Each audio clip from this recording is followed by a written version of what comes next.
बहुत कुछ खोना पड़ता है ज़िंदगी में साहब, तब जाकर कहीं खुद से मुलाकात हो पाती है।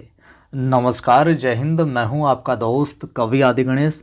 स्वागत करता हूं और प्रारंभ करते हैं कक्षा 11 की जो हमने पुस्तक प्रारंभ कर रखी है। अंतरा भाग 1 अध्याय आज 17वां देखेंगे। बादल को घिरते देखा है। नागार्जुन साहब का ये अध्याय है। ठीक है। और आपने टेलीग्राम चैनल ज्वाइन नहीं कर रखा मेरा अभी तक, तो टेलीग्राम चैनल का नाम है कवि आदि गणेश हिंदी। डिस्क्रिप्शन में लिंक मिल जाएगा और जिस पर 4400 से 4450 से ज़्यादा लोग जुड़े हुए हैं, उस टेलीग्राम चैनल को आप है जो ज्वाइन कर लीजिए। ठीक है। यहाँ पर मैं सवाल वगैरह को सूचनाएं वगैरह डालता रहता हूँ। और जो साथी नए जुड़े उनको मैं बता दूँ, अभी तक हमने कक्षा 9-10 की कंप्लीट पाठ्य पुस्तकें पढ़ ली। 11 की भी हमने चौथी पुस्तक चल रही है, वितान कर ली, अंतराल भाग 1 कर ली और अंतरा भाग 1 चल रही है। आरोह भाग 1 हमने कंप्लीट कर ली। कक्षा 11-12 के लिए कॉमन रूप से जो हिंदी साहित्य का इतिहास चला करता आया है उसको हमने पढ़ लिया, जिसके 42 लेक्चर है वो भी प्लेलिस्ट में आपको मिल जाएंगे। और 3 बजे अपनी ये पाठों वाली क्लास होती है और शाम को 8 बजे काव्य शास्त्र वाली होती है, जिसके अंदर छंद रस अलंकार वगैरह देख लिए, काव्य गुण देख लिए, काव्य दोष अभी चल रही है, काव्य की रीतियाँ देख लिया। ये तमाम चीज़ें हमने पढ़ ली प्लेलिस्ट में। बिल्कुल निःशुल्क रूप से ग्रेड 1 और 2 का पाठ्यक्रम हम जो करवा रहे हैं। अब आपसे निवेदन है, इस वीडियो को लाइक कीजिए और ज़्यादा से ज़्यादा शेयर करके दोस्तों को जोड़िए, बताइए, ताकि उनकी भी मदद है जो हो सके। प्रारंभ करते हैं नागार्जुन साहब को। देखिए 1911 के अंदर तरोनी गांव, जिला मधुबनी और बिहार के निवासी नागार्जुन का जन्म जो है अपने ननिहाल सतलखा, जिला दरभंगा, बिहार में होता है। ठीक है।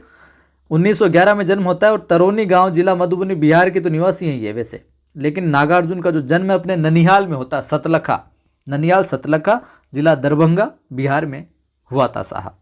मूल नाम कई बार पूछा जाता है, वैद्यनाथ मिश्र। नागार्जुन साहब का मूल नाम क्या? वैद्यनाथ मिश्र। नागार्जुन की जो प्रारंभिक शिक्षा है वो स्थानीय संस्कृत पाठशाला में हुई थी। शुरुआती स्टेज की जो शिक्षा है वो कहाँ पर हुई? संस्कृत पाठशाला में हुई थी, वहीं स्थानीय। और बाद में इस निमित्त वाराणसी और कोलकाता भी गए। ठीक है, पढ़ाई के लिए। सन 1936 में वे श्रीलंका गए और वहीं बौद्ध धर्म में जो दीक्षित हुए साहब। माफ करें, यह सवाल पूछा गया एक बार पहले भी और ज़रूर ध्यान में जो रखिएगा। 1936 में जाते हैं श्रीलंका नागार्जुन साहब और वहीं पर क्या बौद्ध धर्म में दीक्षित है जो हो जाते हैं साहब। उसके बाद में 1938 में वे स्वदेश वापस आते हैं यहाँ पर, और फक्कड़पन और घुमक्कड़ी उनके जीवन की जो प्रमुख विशेषता रही है। तो नागार्जुन साहब के जीवन की प्रमुख विशेषता क्या रही है? फक्कड़पन उनका और घुमक्कड़ी, देशाटन करना, घूमते रहना, जगह जगह का अनुभव लेना। उन्होंने कई बार संपूर्ण भारत का जो भ्रमण भी किया था साहब। देखिए यहाँ पर 1936 में श्रीलंका गए और बौद्ध धर्म में दीक्षित हुए। इस चीज को ध्यान में रखना। मूल नाम वैद्यनाथ मिश्र, इस बात को ध्यान में रखना। और ननियाल कहां पर था इनका? सतलखा। ठीक है, इस चीज को आप ध्यान में रखना। आगे बात करते हैं। और 1998 में देहांत हो जाता है। राजनीतिक कारणों की वजह से, राजनीतिक क्रियाकलापों की वजह से इनको कई बार क्या जेल भी जाना पड़ा। सवाल बनने वाला पंक्ति आ रही है। 1935 में उन्होंने दीपक मासिक तथा 1942-43 में विश्व बंधु जो कि साप्ताहिक माफ कीजिए, इन पत्रिकाओं का संपादन है जो किया। तो 1935 में जो दीपक अपने पत्रिका थी, ये किस प्रकार की थी? इसका संपादन इन्होंने किया, मासिक थी। तो दीपक पत्रिका का जो पूछा जा सकता है मासिक है, साप्ताहिक है, त्रैमासिक है या वार्षिक है, तो ये ध्यान में रखना, दीपक क्या है? मासिक है। तो नागार्जुन साहब ने जो दीपक जलाया ना वो 1 महीने तक जला साहब। इस तरीके से याद, 1935 में दीपक जलाया नागार्जुन साहब ने, जो 1 महीने तक चला, मासिक थी ये। और 42-43 में विश्व बंधु, ये थी साप्ताहिक। ठीक है, विश्व बंधु 42-43 में जो भारत छोड़ो आंदोलन वाला कार्यक्रम चल रहा था उस समय, इनका संपादन किया साहब। अपनी, यहां से ये सवाल पूछा गया कई बार, अपनी मातृभाषा मैथिली में वे यात्री नाम से रचना है जो करते थे। ये सवाल कई बार पूछा गया, फर्स्ट ग्रेड सेकंड ग्रेड में भी, लिटरेचर की दृष्टि से भी महत्वपूर्ण है कि यात्री नाम से रचना कौन करते थे। तो पहला सवाल तो बन गया नागार्जुन।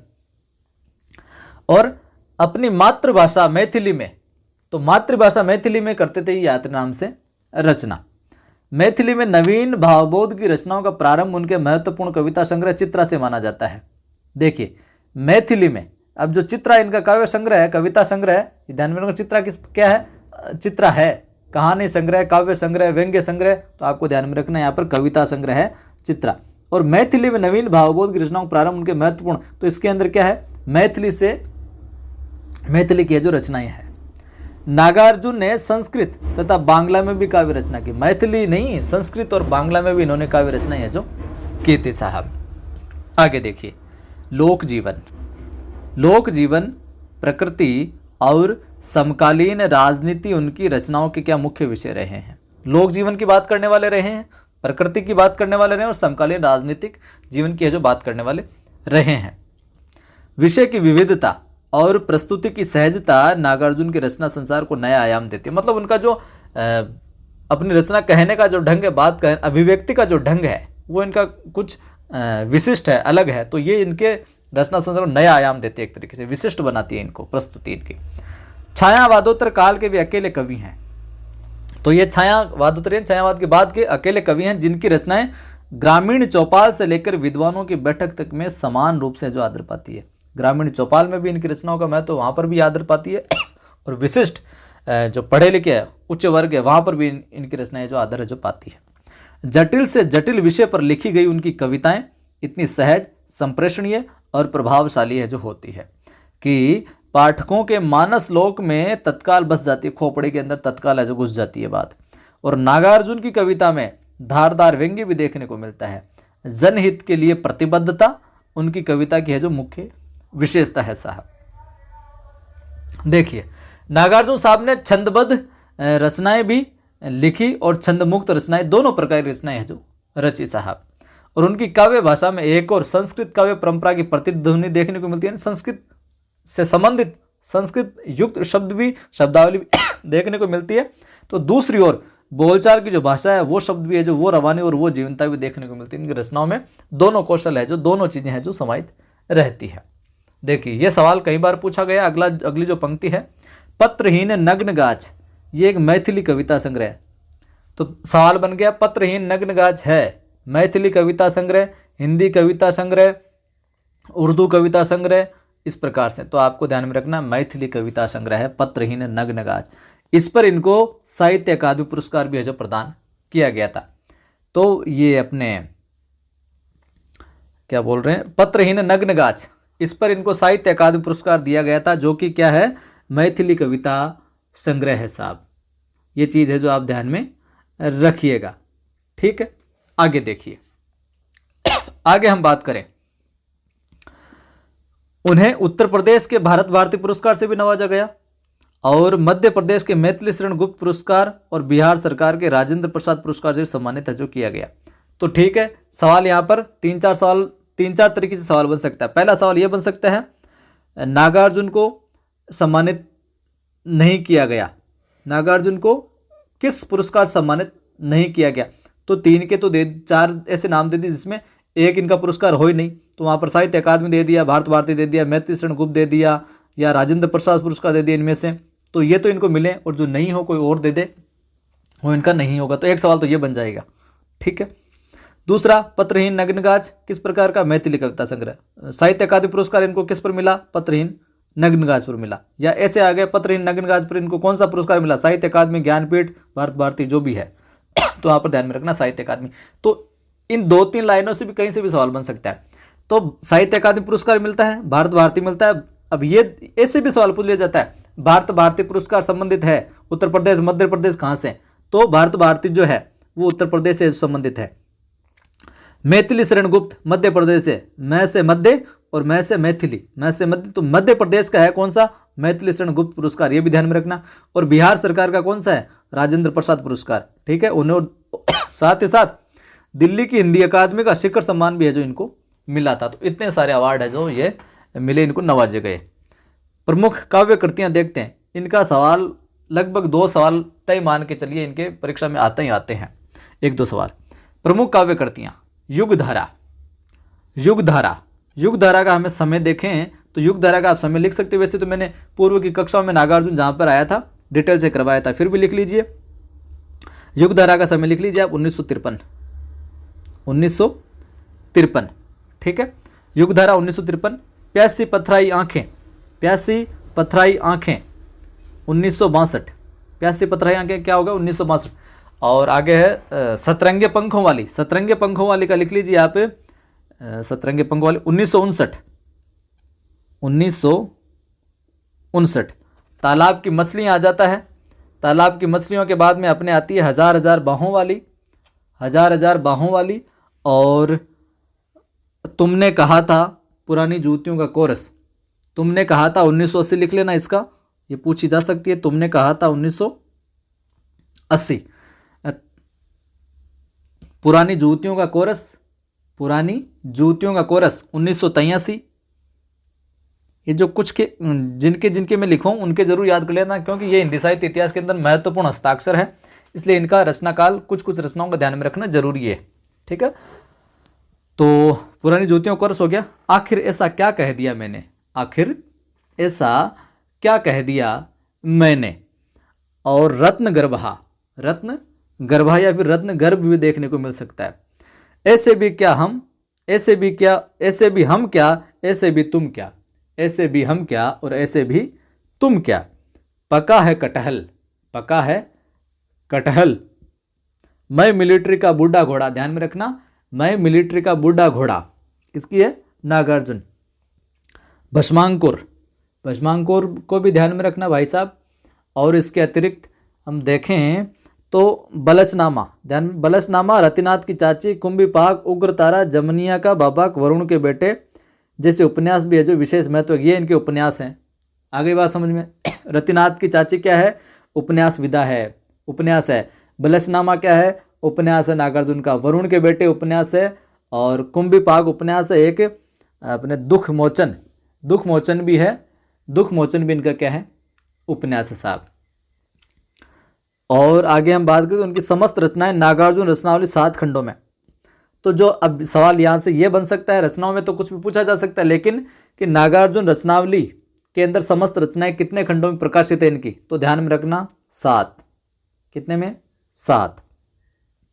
और आज इस अध्याय में जो हम देखेंगे वो है, यहाँ उनकी बादल को घिरते देखा है, कविता है जो संकलित की गई है। इसका संदर्भ देख लेते हैं, फिर इनसे संबंधित कुछ और बातें वो भी मैं आपको नोट करवा दूंगा। बादल को घिरते देखा है किसके द्वारा लिखित है, नागार्जुन साहब के द्वारा है जो लिखित है, तो ध्यान में रखना। इस कविता में उन्होंने बादल के कोमल और कठोर दोनों रूपों का वर्णन किया है। तो बादल का कोमल स्वरूप है और जो कठोर स्वरूप है, दोनों ही स्वरूपों का वर्णन इस कविता में देखने को मिलेगा, जिसमें हिमालय की बर्फीली घाटियां, झीलों, झरनों तथा देवदार के जंगलों के साथ साथ किन्नर किन्नरियों के जीवन का यथार्थ चित्र भी शामिल है। भाव और भाषा की हम बात करें तो इस दृष्टिकोण से कविता जो है वो कालिदास और निराला की परंपरा से जो जुड़ती है। अगर भाव और भाषा की हम बात करें तो कालिदास और निराला की परंपरा जो रही है उसके समकक्ष इनकी रचना है जो जाती है। इनका जो काव्यमयी सृजनात्मक जो शक्ति है उनके समकक्ष देखने को मिलती है। तो अब बात करेंगे बादल को घिरते देखा है इस रचना की। उससे पूर्व है कुछ इंपॉर्टेंट बातें हैं इनके विषय में जो आपको नोट कर लेनी चाहिए। पहली बात तो नागार्जुन मैथिली भाषा में यात्री नाम से जो कविता लिखते थे। तो पूछ ले जाए किस भाषा में लिखते थे, तो मैथिली भाषा में क्या किस नाम से लिखते थे, यात्री नाम से जो अपने ऊपर आया ही था, ठीक है।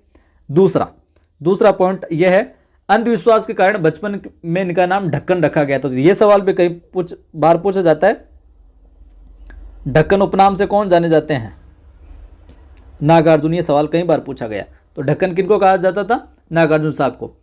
लोग इन्हें और किस नाम से पुकारते थे, बाबा भी कहते हैं, बाबा नागार्जुन, बाबा भी कहते हैं, ठीक है। और व्यंग्य में माहिर हैं। व्यंग्य में माहिर होने के कारण यहाँ पे लिख देता हूँ मैं, व्यंग्य में ये थोड़े से माहिर थे, तो व्यंग्य में माहिर होने की वजह से इनको आधुनिक कबीर भी कहा जाता है। ये सवाल भी कई बार पूछा गया। आधुनिक कबीर कौन साहब? आधुनिक कबीर कौन साहब? नागार्जुन, बाबा नागार्जुन। आधुनिक कबीर कौन? नागार्जुन।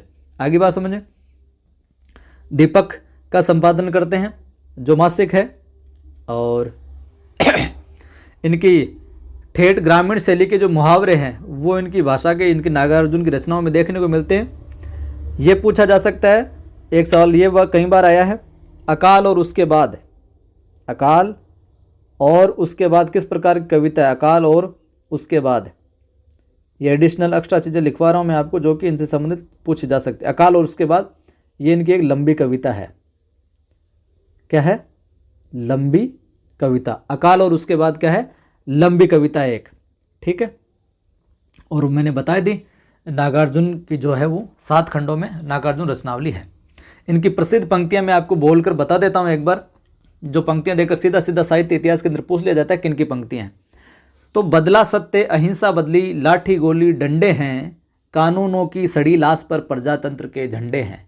नागार्जुन साहब की खोपड़ी में अटका के रखना अगर आ जाए तो इतिहास में। कई दिनों तक चूल्हा रोया चक्की रही उदास, और कई दिनों तक काली कुतिया सोई उसके पास। ये भी ध्यान में रखना। घुन खाए शहतीरों पर की बारखड़ी विधाता बाँचे, और फटी भींते अछत चूती है, आले पर बिस्तुइया नाचे। और बरसा कर बेबस बच्चों पर मिनट मिनट में 5 तमाचे, इसी तरह से दुखरन मास्टर गढ़ता है आदम के सांचे। तो ये पंक्तियां थी इनकी प्रमुख। तो ये था इनका परिचय विस्तार से। तो आज की वीडियो में हम इतना ही देखेंगे। कल की वीडियो में इनका जो ये रचना है, इसके रचना का कंप्लीट है जो भावार्थ है जो देखेंगे। वीडियो को लाइक कर दो, नहीं किया तो सभी ग्रुप में सभी दोस्तों के साथ शेयर कर दो। पहली बार देख रहे हो चैनल को सब्सक्राइब कर बेल आइकन क्लिक कर लो। और किन 4 बातों को फॉलो करके आप अपने पढ़ाई के अंदर और सुधार कर सकते हो, पढ़ाई के अंदर और इम्प्रूवमेंट ला सकते हो। तो ये इस शीर्षक से मैंने मेरे दूसरे यूट्यूब चैनल आदि की आवाज़ पर अभी कुछ देर पहले ही एक मोटिवेशनल वीडियो डाला है। आदि की आवाज़ यूट्यूब चैनल है दूसरा, यूट्यूब पर जाकर सर्च कर लीजिए, या टेलीग्राम में भी मिल जाएगा आपको। तो वहाँ पर आज ही एक मोटिवेशनल वीडियो डाला है। तो उन 4 बातों को अपने जीवन में उतारना, आत्मसात करना, फॉलो करना उनको, और अपने लक्ष्य की ओर है जो आगे बढ़ना। जय हिंद, फिर मिलता।